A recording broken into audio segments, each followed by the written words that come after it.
très chers téléspectateurs et téléspectatrices, nous vous saluons dans le nom de notre Seigneur Jésus-Christ. Nous vous souhaitons également la bienvenue dans notre émission L'heure de la provision. Comme vous le savez, L'heure de la provision est une émission de la cité évangélique Yahweh Jireh. Nous sommes situés au quartier Bel-Air, dans la commune de la Campeba, sur l'avenue d'Alias, au numéro 28-18. Moi, c'est Angèle et j'ai l'honneur de vous présenter le révérend pasteur Damas Mongalalo. Bonjour papa. Bonjour ma fille. Bienvenue dans l'émission et nous sommes très contents de vous voir papa. Merci beaucoup, la joie est partagée. Amen. Vous allez bien papa? Oui, nous allons bien par la grâce de Dieu. Gloire au Seigneur. Le berger Damas est le berger de la cité évangélique Yahweh Jireh, dans lequel nous sommes en train de passer cette émission. Et avant de commencer cette émission, avant qu'il puisse nous parler, nous allons lui demander encore s'il peut prier pour nous et recommander ce moment entre les mains de Dieu. D'accord, merci. Prions. Seigneur, maître de temps et de circonstances, merci de nous donner encore cette opportunité d'entrer dans la maison de tes enfants, les édifier autour de ta parole, partager ce thème combien important avec eux pour nous édifier et nous maintenir dans cette marche afin d'être efficaces et de produire des fruits à la gloire de Dieu. Que ton esprit soit avec nous, conduis-nous et bénis-nous ensemble au nom de Jésus. Amen. Amen. Très chers téléspectateurs, je vous rappelle que c'est l'émission L'heure de la provision et cette émission est là pour vous édifier, pour vous enseigner et je pense qu'en ce moment vous serez très bénis et moi de même. Alors papa, qu'est-ce que vous avez préparé pour le peuple de Dieu aujourd'hui? Merci beaucoup. Nous entamons une série d'enseignements autour du thème comment maintenir ou garder le plus longtemps possible sa bénédiction. Comment maintenir le plus longtemps possible sa bénédiction? Comment maintenir le plus longtemps possible sa bénédiction. Oui. Alors, quand vous parlez de garder, qu'est-ce que vous entendez par là? Voilà, avant d'entrer dans le vif du sujet, la raison pour laquelle le Seigneur nous a orientés vers ce thème, voilà, parce que nous nous rendons compte que plus le temps évolue, plus les gens sont dans le Seigneur, en communion avec Dieu, ils bénéficient des choses de Dieu. Nous nous rendons compte par expérience que c'est plus facile de recevoir quelque chose de la part de Dieu, mais la tâche la plus difficile, c'est celle de maintenir le plus longtemps possible ce que Dieu a fait pour nous. Justement. Au jour le jour, Dieu nous bénit. Dieu nous renouvelle sa faveur. Dieu nous renouvelle sa grâce. Dieu fait beaucoup de choses pour nous, pour l'Église. Voilà. Et même des fois, on tombe dans l'ingratitude de supposer que Dieu ne fait rien pour moi, Dieu m'a abandonné et tout ça. Au jour le jour, Dieu nous ouvre les portes. Au jour le jour, Dieu nous donne des contacts. Au jour le jour, Dieu répond à nos prières. Au jour le jour, Dieu nous donne ce que nous lui avons demandé. Voilà. Mais la triste expérience prouve que c'est beaucoup plus facile de recevoir, maintenir le plus longtemps possible ce que Dieu a fait pour nous, que ce soit l'onction, que ce soit les ouvertures ministérielles, que ce soit une bénédiction familiale, que ce soit un mariage, que ce soit une santé ou la santé ou toutes ces choses. Bref, tout ce que Dieu fait pour nous, nous l'appelons bénédiction, mais le maintenir, c'est ça la chose la plus difficile. Voilà, c'est pourquoi nous allons nous exhorter autour de ce thème. Et nous allons définir le concept clé qui est celui de garder. Voilà. Ça veut dire garder. Voilà, garder, ça veut dire tout simplement, dans sa racine hébraïque, le concept traduit en français par garder, signifie veiller sur, voilà, préserver. Troisièmement, prendre soin. Quatrièmement, veiller attentivement sur. On a dit veiller sur, mais on ajoute attentivement sur ce que Dieu a fait pour toi. Et enfin, protéger. C'est ça, littéralement, la signification de garder. Donc, c'est veiller sur ce que Dieu a fait pour toi, préserver ce que Dieu a fait pour toi, prendre soin de ce que Dieu a fait pour toi, veiller attentivement sur ce que Dieu a fait pour toi. Oui. Et enfin, ça veut dire protéger. Et la référence biblique, Amen. Si tu peux nous aider à lire, oui. C'est Genèse chapitre 2, le verset 15e. Genèse 2 et le 15e verset dit ceci. L'Éternel Dieu prit l'homme et le plaça dans le jardin d'Éden pour le cultiver et pour le garder. Amen. Voilà. Dieu déploie toute la création oui. Sans le concours de l'homme. Amen. Amen. Voilà. Avant de faire l'homme comme créature dernière et le chef-d'œuvre de toute la création, oui. Il commence par d'abord préparer le cadre d'accueil de cet homme-là. Voilà, l'environnement où cet homme devait évoluer. Et littéralement, la Bible appelle le jardin d'Éden. Voilà, c'est Dieu qui l'a fait, oui. Dieu l'a placé sur la terre. Et puis, il a mis tout ce dont l'homme devait bénéficier, en termes de nourriture, en termes de compagnie et toutes ces choses-là. Il y avait des bêtes, il y avait des richesses, il y avait des fleuves. Bref, il y avait tout ce que Dieu a déployé pour permettre à l'homme de mener sa vie à l'aise. Voilà. Mais Dieu a compris que la création sans l'homme ne valait rien. Oui. Voilà. Et laisser l'homme en dehors de la création, c'est travailler pour rien. Oui. Parce que la seule créature qui est semblable à Dieu, qui est le reflet de Dieu sur la terre, c'est l'homme. Voilà, c'est pourquoi il a placé cet homme au sein de ce jardin que lui-même a eu à établir, à créer sans le concours de cet homme. Il le place dans ce jardin avec pour mission de cultiver le jardin et de garder ou de conserver ce jardin-là. Voilà, pourquoi? Tout simplement parce que Dieu n'est pas ce Dieu qui fait des histoires sans objectif, sans vision, juste pour le beau yeux de pouvoir le faire. Oui. Non, non. Tout ce qu'il fait, il le fait à dessein. Et puis, son objectif, c'est que ça soit conservé le plus longtemps possible. Amen, amen. Alors, comment garder ou maintenir notre héritage? Voilà, comment garder oui. Et maintenir notre héritage? Oui. Nous donnerons le premier principe qui nous permettra et de garder le plus longtemps possible ce que Dieu nous a gardé. Et c'est autour de ça que notre émission d'aujourd'hui oui. Va tourner. Amen. Voilà. Si nous voulons garder le plus longtemps possible ce que Dieu nous a donné, ce que Dieu a fait pour nous, oui. Le premier secret, c'est que nous devons en connaître la valeur. Amen. Nous devons connaître la valeur de la chose que Dieu nous a donnée. Amen. Voilà. Parce qu'on ne peut pas garder jalousement une chose dont on ne connaît pas la valeur. Justement. Une chose qui ne vaut rien à nos yeux. Oui. C'est pourquoi il y a toute espèce de comportement dans l'Église et à travers le monde actuellement. Oui. Et si vous observez de plus près, la raison c'est que nous recevons beaucoup de choses. Oui. Dieu fait pour nous beaucoup de choses, mais des choses qui ne valent rien à nos yeux. Oui. Et aussi longtemps qu'une chose n'a pas de la valeur, en tout cas, on ne se mettra pas à pouvoir la garder, y accorder une attention particulière parce qu'on ne connaît pas sa valeur. Amen. Donc vous venez de dire connaître la valeur de la chose que l'on a. Voilà. Oui. Y a-t-il des points pour permettre à nos téléspectateurs, à ceux-là qui nous suivent, de comprendre, connaître la valeur? Comment on arrive à connaître la valeur? Tu sais d'abord...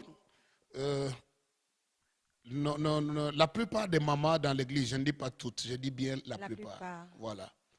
Elles sont dans des mariages bénis et orchestrés par Dieu lui-même. Oui. Voilà. Mais quand vous voyez le comportement léger qu'elles ont dans ce mariage-là, ça prouve à suffisance qu'elles ne comprennent même pas la valeur de la bénédiction du mariage que Dieu leur a donné. Amen. Voilà. Et aussi le drame, c'est que la valeur d'une chose, on la comprend généralement après l'avoir perdue. Oui. Vous verrez quelqu'un qui a un travail et il a un salaire qui lui permet, tant soit peu, de nouer les deux bouts du mois. Vous le verrez en train de se plaindre par rapport au niveau salarial de l'autre, par rapport au travail du voisin. C'est comme si ce que Dieu a fait pour lui est vraiment dérisoire.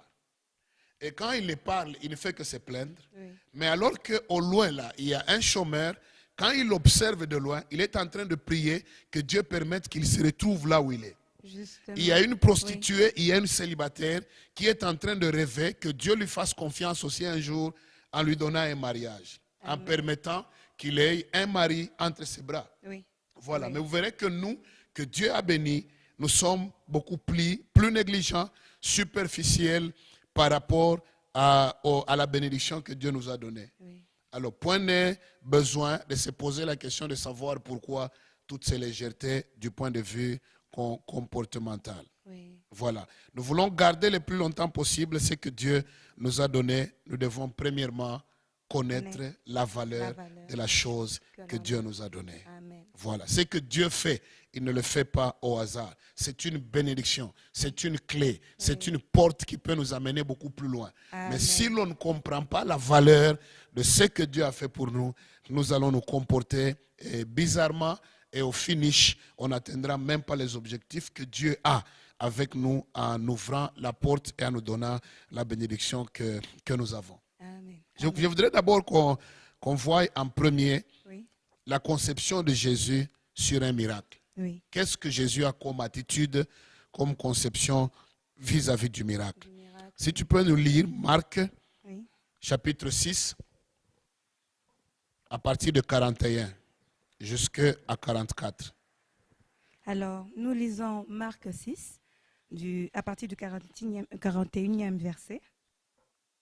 La Bible dit ceci: il prit les 5 pains et les 2 poissons, et levant les yeux vers le ciel, il rendit grâce. Puis, il remplit les pains et les donna aux disciples, afin qu'il les distribuât à la foule. Il partagea aussi les 2 poissons entre tous. Tous mangèrent et furent rassasiés, et l'on emporta 12 paniers pleins de morceaux de pain, et ceux qui restaient des poissons. Ceux qui avaient mangé les pains étaient 5000 hommes. Voilà, Jésus se retrouve avec une foule. Moi, dans ma réflexion, c'est qui pouvait carrément avoisiner les 17 000, 20 000.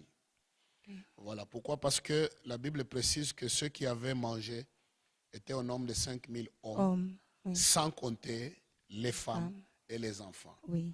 Et par expérience, dans les choses de Dieu, là où il y a les hommes et les femmes, généralement, il y a plus de femmes dans les églises, il y a plus de femmes autour de Jésus que des hommes. Oui. Voilà, c'est que le nombre de femmes pouvait être 10 000, ça pouvait être 12 000, ça pouvait être 9 000. Oui. Voilà, maintenant, il y a d'autres femmes aussi, trouvant que là où elles allaient, auprès de Jésus, c'était très important. Elles ne pouvaient pas forcément laisser leurs enfants derrière. Peut-être il y en avait qui avaient 2 enfants, 1 enfant, 3 enfants. Et tout ça, c'est que c'était une grande foule qui était autour de Jésus. Et Matthieu, lui, il est beaucoup plus précis parce qu'il nous dit que cette foule avait fait 3 jours au désert avec Jésus-Christ. Oui. Voilà. Et Jésus, dans sa compassion, il dit aux disciples que je ne voudrais pas que ce peuple reparte comme ça à jeûne. Parce que ça fait plus de 3 jours qu'ils sont avec moi. Oui. Il faut que je les nourrisse afin qu'ils aient la force sur la route de quitter ce lieu et rentrer dans leur maison. C'est que Jésus, premièrement, une parenthèse, c'est un sauveur qui se préoccupe du bien-être de ses sujets, du bien-être de son Église, du bien-être de ses disciples. Maintenant, quand il s'adresse aux disciples, les disciples disent à Jésus, renvoie-les qui rentrent dans des villes pour se chercher de quoi manger. Mais Jésus dit, donnez-leur vous-même de quoi manger. Oui. Et puis, ils voient leur attitude là, des gens désemparés, des gens sans solution. Maintenant, il leur pose la question, combien avez-vous dans votre bourse? Voilà, ils lui disent, c'est que leur ami Judas trimballait dans sa bourse. Alors, ils lui disent même qu'avec ça, on ne peut pas nourrir cette grande foule-là. Oui. Et puis, Matthieu dit quoi? Marc dit quoi? Quand il leur pose la question, combien, quoi avez-vous comme provision? Oui. Alors, il rapporte le rapport à Jésus qu'il n'y a que 5 pains et 2 poissons. Oui. Et puis les 5 pains et les 2 poissons appartenaient à un petit enfant qui se retrouvait dans la foule. Justement. Jésus récupère ces 5 pains et ces 2 poissons, il lève les mains vers son Père, il les recommande, les présente à Dieu, il prie et un miracle s'est produit. Oui. Maintenant, quand le miracle se produit, c'est ce qui est intéressant. Oui. Il dit aux disciples, distribuez les pains et les poissons à la foule, afin que tout le monde en mange. Voilà, ils ont nourri tout le monde. 5000, les femmes et les enfants, ils ont mangé. Oui. Maintenant, il y avait un reliquat. Il y avait quelques morceaux de pain et de poissons qui étaient restés. Oui. Mais Jésus n'a pas voulu que cela reste pourrir au désert. Oui. Jésus dit aux disciples, ramassez tous les morceaux qui sont restés là, oui. Mettez-les dans les paniers, emportez ça avec vous. On a récupéré ce qui est resté pour le ramener. Oui. Voilà, Jésus ne fait pas de miracles pour dilapider l'énergie inutilement.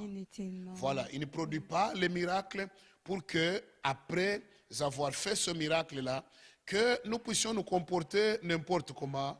Voilà, arrivant peut-être après-demain à perdre ce que Jésus avait produit pour nous. C'est pas ça.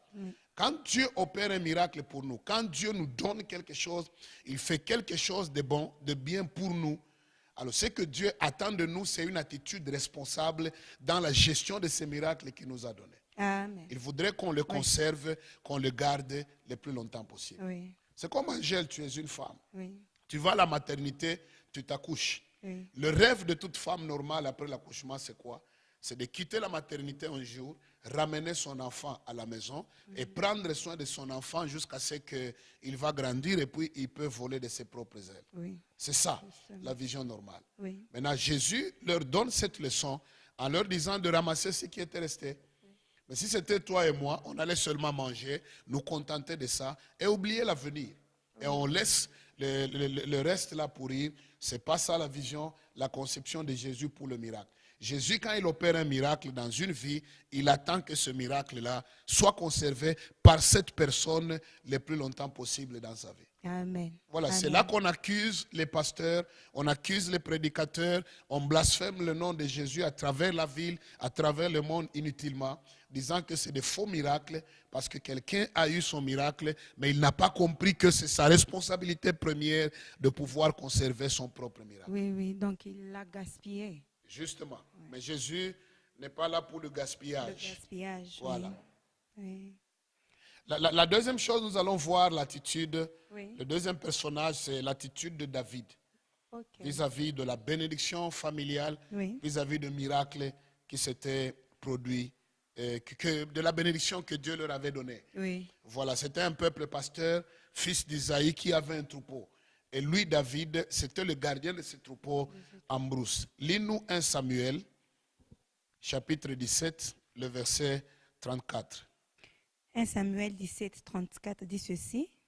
David dit à Saül, ton serviteur faisait paître les brebis de son père. Et quand un lion ou un ours venait en enlever une du troupeau, je courais après lui, je le frappais, et j'arrachais la brebis de sa gueule. S'il se dressait contre moi, je le saisissais par la gorge et je le frappais et je le tuais. Voilà. Amen. Tout ce que David donne comme élément de son CV à Saül, oui. Pour le rassurer qu'il était mieux placé à relever le défi qui planait ou qui pesait sur Israël, c'est parce que c'était un protecteur.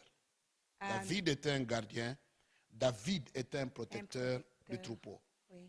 Pourquoi il était protecteur? C'est parce qu'il savait que le troupeau qu'il avait, sur lequel il était en train de veiller, oui. C'était une bénédiction pour son père. Oui. Et deuxièmement, c'était une bénédiction pour sa famille. Amen, papa. Il maîtrisait ça.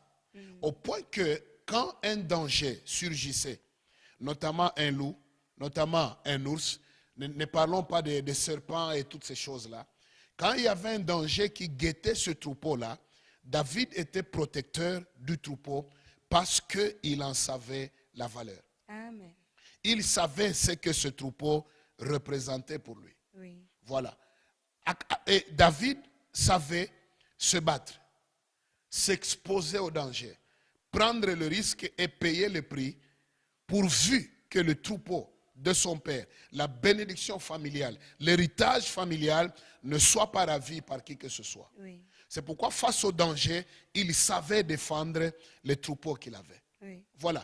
En tant qu'enfant de Dieu, on ne doit pas être des naïfs. En tant qu'enfant de Dieu, on ne doit pas être des nonchalants. Oui. On ne doit pas être des faiblards. En tant qu'enfants de Dieu, nous devons apprendre à nous battre pour défendre ce qui est à nous. Oui. Ce que Dieu nous a donné face à un danger, nous devons nous lever, nous devons protéger cela comme David le faisait en brousse. Oui. Or, les adversaires qu'il a énumérés ici ne sont pas les moindres. Oui. Un ours, naturellement, comme ça, un homme sans armes ne peut pas se dresser contre un ours et l'achever. Il va fuir. Voilà, il va fuir, il va vouloir sauver sa vie. Voilà, mais si vous avez un responsable, un pasteur, un patron, un responsable de famille qui est prêt à sauver plus sa vie au dépens de l'héritage, de la bénédiction qu'il a, c'est un danger réel pour cette bénédiction-là. Oui. Voilà, c'est pourquoi, dans mon analyse à moi, ça a été tout à fait normal que Dieu place confiance en un pareil monsieur comme David. Amen. Pour le porter à la tête d'Israël. Goliath était là. Oui. Il faisait face à Saül, à tous ses généraux, à tout Israël, y compris les frères de David. Okay. Tous étaient exposés aux mêmes promesses du roi. Le roi lui-même pouvait pérenniser son règne en affrontant ces Goliaths-là et relever le défi qui planait sur Israël, comme je l'ai dit tantôt. Oui. Mais David, lui, s'est levé pour dire, moi, je vais aller me battre. Dieu a vu en David, au-delà d'un homme qui avait une alliance avec lui, au-delà d'un homme qui avait une communion avec lui, au-delà d'un homme qui avait la grâce de Dieu sur sa vie, il a vu un protecteur. Amen. Voilà. S'il était à même de protéger les animaux qui ne sont pas au même niveau que les hommes aux yeux de Dieu, de par la création, s'il savait protéger les animaux, Dieu comprenait que ce monsieur pouvait protéger mon peuple. Amen. Voilà, c'est pourquoi on ne peut pas être étonné de voir un monsieur pareil accéder à la royauté. Donc, celui qui peut se dire que c'est une grâce, il commet une erreur. La grâce n'exclut pas la défense de ce que Dieu nous a donné. Amen. La Bible dit, soyez sobres et veillez, car votre adversaire, le diable, rôde autour de vous, cherchant qui il peut dévorer. Voilà, il ne cherche pas qu'à dévorer les enfants de Dieu, les personnes, il cherche également à dévorer tout ce que Dieu a fait pour nous. Parce que Jean 10 nous dit, le diable ne vient que pour voler, égorger et détruire. Mais moi, Jésus, je suis venu afin que mes brebis aient la vie et qu'il l'aient en abondance. Amen. Jésus est mort pour nous à la croix. Il nous a sauvés, il a payé le prix il y a plus de 2000 ans. Mais jusqu'aujourd'hui, Jésus continue à nous garder. Amen. Il ne nous a pas abandonnés. Amen. Il y a un autre cas dans la Bible, on ne va pas lire, c'est au temps du roi Salomon, dans 1 roi au chapitre 3. Oui. Il y a 2 prostituées qui s'étaient accouchées au milieu de la nuit. Okay. Voilà. Okay. Elles logeaient dans une même maison. Oui. Elles se sont accouchées dans la même maison, elles vivaient côte à côte. Voilà. Il y a une qui a pris son temps, parce que c'est au 3e jour qu'elle a constaté le matin que son enfant était décédé. Voilà. Chaque matin, elle-même dit quoi? Elle dit, chaque matin, quand je me réveille, j'allais vers mon fils, je le prenais, je l'allaitais. Oui. Je prenais soin de mon enfant. Mais voilà qu'un matin, elle se réveille. Après avoir allaité la nuit, elle se réveille le matin, quand le sommeil se dissipe, elle observe l'enfant qui était dans ses bras, l'enfant était inerte. Oui. Voilà. Elle a appelé l'enfant, elle a tapoté l'enfant, l'enfant ne pouvait pas réagir. Voilà. Elle s'est rendue compte que l'enfant était mort. Oui. Mais quand la Bible dit, c'est elle-même qui parle, quand je regardais attentivement mon enfant, je me suis rendu compte que ce n'était pas mon enfant. C'est l'enfant de ma voisine, de ma rivale. Elle a pris mon enfant et l'a échangé avec son enfant. C'est son enfant qui était décédé. Mon enfant, c'est celui qui est en vie. Pourquoi elle a eu le courage d'insister et de souligner que c'est son fils qui était en vie? Parce qu'elle l'a observé attentivement. Et quand elle a observé attentivement, c'est l'image d'une femme qui savait garder l'enfant qu'elle avait eu. Oui. Elle avait payé le prix, elle connaissait les douleurs de l'enfantement de cet enfant. Oui. Elle savait la valeur d'être mère. Oui. Alors elle observait attentivement au jour le jour ce que Dieu lui avait donné. Gloire au Seigneur. Si nous également, dans ce que Dieu a fait pour nous, si on peut apprendre à observer cela attentivement, le garder, le conserver, Dieu sera très content et nous serons heureux dans ce que Dieu nous a donné comme héritage, comme bénédiction. Amen. Pour tous ceux-là qui viennent de nous prendre en cours, très chers téléspectateurs, nous vous rappelons que l'orateur d'aujourd'hui, c'est le berger Damas de la cité évangélique Yahweh-Jireh. Il nous parle de comment maintenir son héritage. Et il nous a dit dans son premier point que comment maintenir, c'est connaître la valeur de ce qu'on a. Alors, papa, un troisième point. Oui, le troisième point, je voudrais un peu qu'on réfléchisse sur les erreurs du fils prodigue. Ok. Voilà. Wow. Comme toi, comme moi, il a aussi reçu une bénédiction. Amen. Il a reçu son héritage. Il vivait à côté de son frère, dans la maison. Oui. Leur père était très riche. Oui. Voilà. C'est un enfant qui ne savait pas chercher du pain. Voilà, chercher les minervales. Oui. Ok, chercher où dormir, chercher de quoi se vêtir. Donc on peut dire qu'il était vraiment aisé. Il était aisé, oui. Il est né dans l'aisance, il a évolué, il a grandi dans l'aisance, parce que son père c'était un homme riche. Un homme riche. Maintenant il se réveille un matin, je ne sais pas piqué par quoi.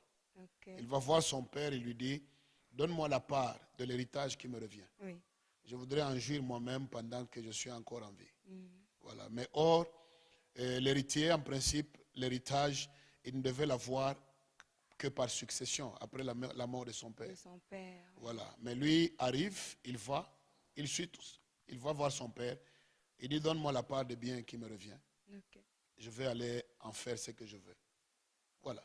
Le père n'a pas refusé. Parce qu'il était devant un fils qui avait la connaissance qu'il avait droit à un héritage. Okay. Le père, sans discuter, il fait le calcul et lui donne ce qui est à lui. Maintenant, le fils s'en va très loin. Et tout ce qu'il fait, c'est quoi?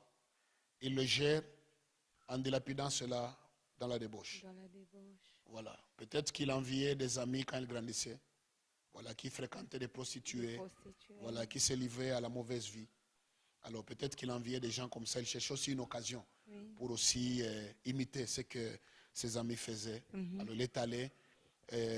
Tout ce que la Bible résume dans sa gestion, c'est quoi? Dilapider tout son héritage avec les prostituées. Okay. Et quand il a tout perdu, sa vie est tellement tombée trop bas, au point que lui qui était fils d'un riche, qui a vécu dans l'aisance, dans l'opulence, il ne manquait de rien. Alors cet homme a commencé à se contenter des carouges. Okay. Voilà, la nourriture des pourceaux. Oui. Il vivait au milieu des pourceaux. Oui. Peut-être qu'il a eu un petit emploi où il gardait les porcs. Voilà, il s'est contenté des carouges que mangeaient les porcs. Okay. Donc il a quitté du niveau humain, du niveau d'un enfant normal qui vivait dans l'aisance pour tomber trop bas au niveau de se disputer la nourriture avec les bêtes. Oui. Voilà, donc c'est un monsieur qui s'est retrouvé au niveau ou dans des conditions de bêtes. Oui. Voilà, mais qu'est-ce qui a fait que cet enfant se retrouve dans des conditions comme ça? Oui. Dans ma méditation, mon exégèse, j'ai retenu carrément 4 éléments. Qui a constitué ces erreurs? Voilà, qui l'ont amené à tomber trop bas et à perdre l'héritage qu'il avait reçu de son père. Oui. Premièrement, il ignorait son identité. Okay. Voilà. Il ignorait son identité, c'est-à-dire quoi? Il a oublié qu'il n'était pas salarié, mais il était fils. Voilà. Oui. Lui, dans la maison, c'était un fils. Oui. En tant que fils, il était héritier légitime de tout ce que le père possédait. Le fruit du travail du père, c'était lui l'héritier. Oui. Voilà. Maintenant, il a oublié son héritage de fils, son identité de fils, en se comparant aux salariés. Pourquoi je dis ça? C'est parce que à son retour, quand il a pris conscience de retourner vers son père, il a dit à son père, traite-moi comme l'un de tes ouvriers. Le père lui a dit, non, toi tu es fils, tu n'es pas ouvrier. Oui. Vous voyez un peu ça? Oui. Peut-être qu'en étant dans la maison, il a oublié que tout ce que le père amassait comme richesse, c'était pour lui et son père, son frère. Oui. Voilà. Peut-être qu'il enviait ceux à qui on pouvait donner $100, peut-être un $300, $1,000, $2,000 de salaire. Il pouvait payer des véhicules, comme si c'était à notre époque. Oui. Tout ça. Lui, en tant que fils, il rêvait toutes ces choses-là. Voilà, il rêvait un jour aussi être traité comme un salarié, mais il ignorait qu'il était un fils. Un fils, oui. Voilà, quand l'on ignore qu'on est fils, on va commettre des bêtises dans la gestion de l'héritage qu'on peut avoir. Connaître son identité, c'est l'un des premiers points qui nous conduisent vers une gestion responsable de l'héritage que Dieu nous a donné. Peut-être que son père n'avait pas le temps de lui expliquer et de lui faire voir comment on gérait, comment on vivait, qui il était. On va arriver à tout ça. Oui. Voilà. Peut-être que son père ne le lui disait pas. Oui. Peut-être que son père le lui disait. Oui. Peut-être qu'il doutait, mais il a oublié. Il a mis de côté son identité de fils. Voilà, c'est la première observation ou la première erreur. Oui. La deuxième erreur, c'est qu'il a eu quelque chose pour lequel il n'a pas payé le prix. Okay. Il n'avait pas souffert pour avoir toute la part qu'il a eue là. Oui. Il s'est réveillé un matin, il réclame et automatiquement là, il a reçu ce qu'il pouvait recevoir de la part de son père. Oui. Il n'a pas travaillé pour ça. Il n'a pas souffert pour ça. Peut-être qu'il ne s'impliquait pas auprès de son père dans la gestion et l'accumulation de toute cette richesse-là. Il n'a pas payé le prix pour ça. Observe Angèle, la plupart d'hommes riches, opérateurs économiques, personnalités politiques, hommes d'affaires et tout ça, de grands messieurs qui meurent, qui laissent des grandes entreprises, qui sont comme des institutions. Ils ont lutté, ils ont travaillé. Mais dès qu'il y a un héritier qui succède au père, en tout cas c'est peut-être 2 cas sur 10 où le fils maintient le niveau de l'héritage qu'il a eu, le niveau des affaires ou de la vision de son père, il prend de ce niveau-là pour amener plus haut. Oui. Généralement, quand il laisse des héritiers, les orphelins qui restent derrière, ils se battent autour de l'héritage. Oui. Chacun prend sa part. Si vous leur donnez 3 ans, 5 ans, 10 ans, en tout cas, le nom de leur père disparaît totalement. Oui. Pourquoi? Parce que c'est des gens qui n'ont pas payé les prix pour accéder à tout ce que leur père a eu à accumuler de leur vivant. Oui, voilà.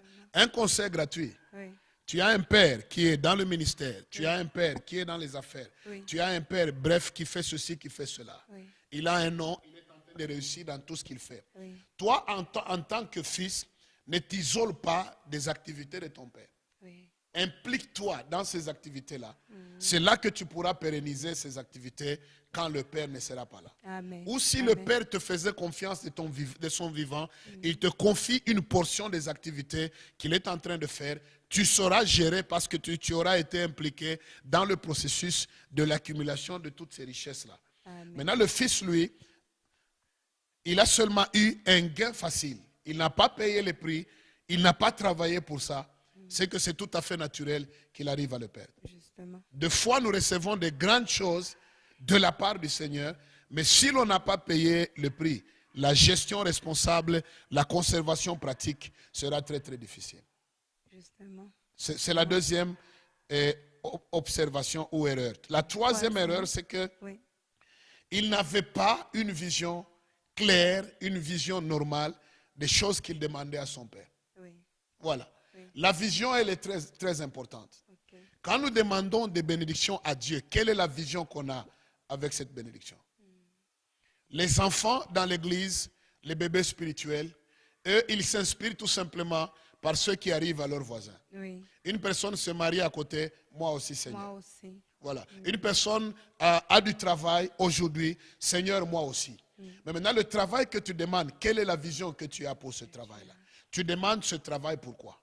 Tu demandes le mariage où tu voudrais entrer, pourquoi? Voilà, tu demandes les millions de dollars à Dieu. Fais de moi un millionnaire. Pour quelle vision que tu as? Oui. Voilà. Le fils prodigue n'avait pas de vision réelle. Parce qu'il a eu ce qu'il a eu, il a dilapidé ça avec des prostituées. Oui. Si tu n'as pas une vision, le diable va t'imposer la sienne. Oui. Voilà. Dieu a une vision pour nous. Le diable a aussi une vision pour nous. Nous devons également nous-mêmes avoir une vision pour tout ce que Dieu nous donne. Amen. Si on n'a pas une vision pour nous, le diable va nous imposer la sienne. C'est le cas du fils prodigue. Il a une grande richesse et il a quitté la maison de son père.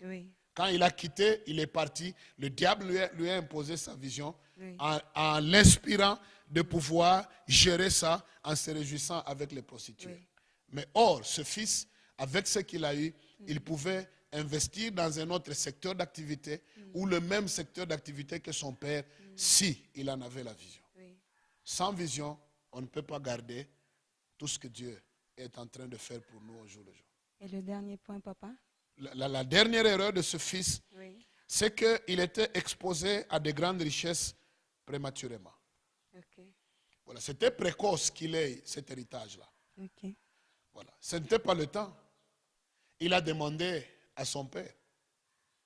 Il a demandé à son père. Il a acquis ça prématurément. Oui. Et tout ce que nous avons avant le temps de Dieu, on n'aura pas la maturité nécessaire pour le garder, le conserver le plus longtemps possible. Oui. Parce qu'on le demande, on le reçoit prématurément. Voilà, imagine-toi une fille de 6 ans. Vous lui donnez un mari.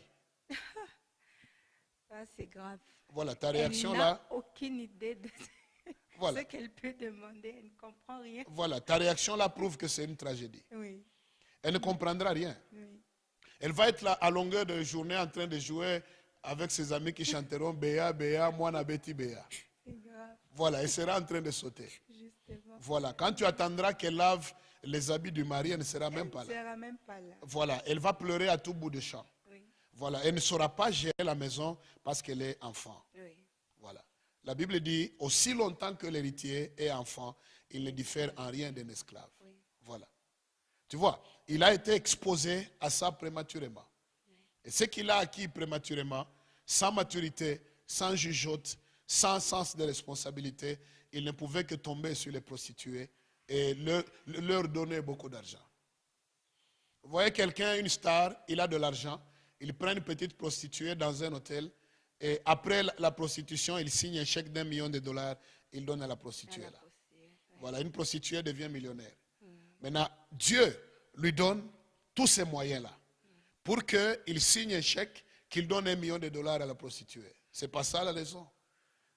Papa, maman, mon ami, mon frère, ma soeur, y compris moi-même, tout ce que Dieu nous donne est une bénédiction que nous avons reçue de Dieu. Amen, papa. Dieu nous l'a donné comme bénédiction. Amen. C'est à nous de le gérer pour notre bien, le bien de notre famille, le bien de notre église et le bien de notre nation.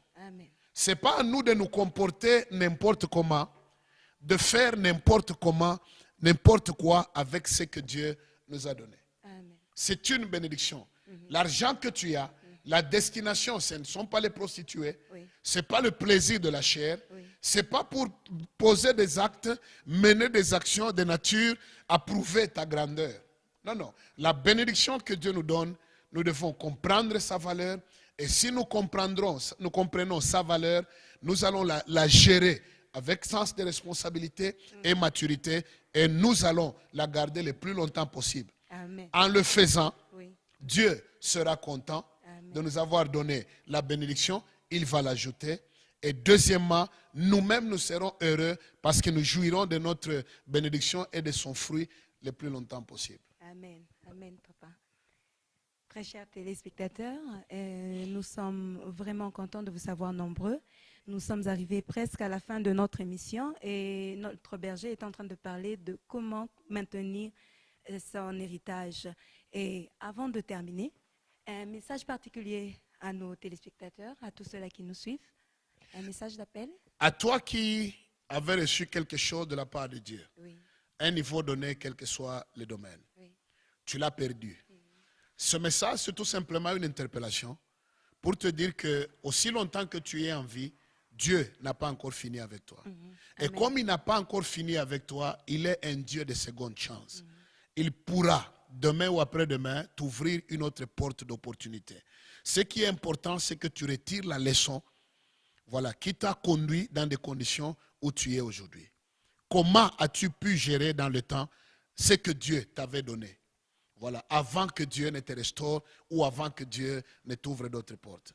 Et à toi qui es en pleine jouissance de ta bénédiction, quel que soit le domaine de ta bénédiction, sache tout simplement que quand Dieu te bénit, ce qu'il attend de toi, ce qu'il attend de moi, c'est que nous puissions conserver cette bénédiction le plus longtemps possible. Amen. Le diable viendra pour nous arracher cette bénédiction. Ayons un comportement responsable. Cherchons à découvrir la valeur de cette bénédiction. Sachant que ce que nous avons aujourd'hui entre nos mains, il y a plusieurs qui ne l'ont pas Et deuxièmement, il y a plusieurs qui sont en train de monter sur des montagnes, de faire des veillées de prière, de gémir devant le Seigneur. Ils sont plus saints que toi, plus saints que moi. Ils sont en train de gémir pour que Dieu leur fasse confiance un jour en leur donnant également la même porte de bénédiction qu'il nous a donnée. Ce n'est pas à nous de nous comporter comme le fils prodigue. Nous devons garder jalousement. Ne pas laisser la bénédiction loin de nos yeux. Comprendre que c'est une bénédiction, c'est une joie, c'est quelque chose de valeur que Dieu nous a donné. Apprenons à le gérer conformément aux éléments qu'on a donnés aujourd'hui pour que la bénédiction soit conservée le plus longtemps possible. Amen. Merci beaucoup, papa. Et je t'en prie. Que Dieu vous bénisse. Amen. Je retiens qu'il ne faudrait pas que je gaspille ce que Dieu m'a déjà donné. Faut pas oser. Je dois le garder. Amen. Surtout ça. Alors, vous avez besoin d'un conseil, d'un guide. Notre berger, le berger Damas, est là. Il est disponible. Il reçoit. Il n'a pas de limite, il n'a pas de restrictions. Il reçoit le mardi, le mardi et le jeudi. De 9h à 12h, vous allez le trouver à la cité évangélique Yahweh Jireh. Nous rappelons, nous sommes au quartier Bel-Air, dans la commune de la Campemba, sur l'avenue d'Alias, au numéro 28-18. Nous sommes arrivés vraiment à la fin de notre émission, mais avant de terminer, nous retournons la parole à notre papa pour la prière. Seigneur éternel, merci de nous avoir amenés à la Genèse, le livre du commencement, le livre du début, la base de toutes choses éternelles, la source de toutes choses, où tu as placé l'homme dans le jardin pour le cultiver et le garder. Amen. Et ce jour, tu nous as parlé de l'aspect de garder, de conserver, de maintenir le plus longtemps possible la bénédiction que tu nous as donnée. Père éternel, là où il y a des bien-aimés qui se sont rendus compte de leurs erreurs dans la gestion de ce qu'ils ont présentement ou de ce qu'ils ont déjà perdu. Seigneur, que cet enseignement soit une lumière au-devant d'eux pour les aider à rectifier le tir et à se comporter normalement dans le souci d'avoir une gestion responsable de tout ce que tu es en train de nous donner comme bénédiction au jour le jour.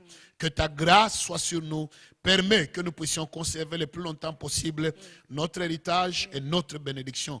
Je brise toute manœuvre de l'ennemi qui voudrait nous ravir ce que toi tu nous as donné. Que ta bénédiction soit dans ce domaine précis où tu as béni mon frère et donne-nous de pouvoir avoir les capacités de conservation de notre héritage au nom de Jésus.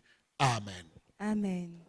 Aimables téléspectateurs, avant de terminer, on vous rappelle, sachez veiller sur votre héritage, ne le gaspillez pas et Dieu vous sera vraiment reconnaissant et il vous bénira encore. Nous vous donnons rendez-vous à notre émission prochaine. D'ici là, portez-vous bien et que Dieu vous garde. Bye bye, que Dieu vous bénisse. Amen.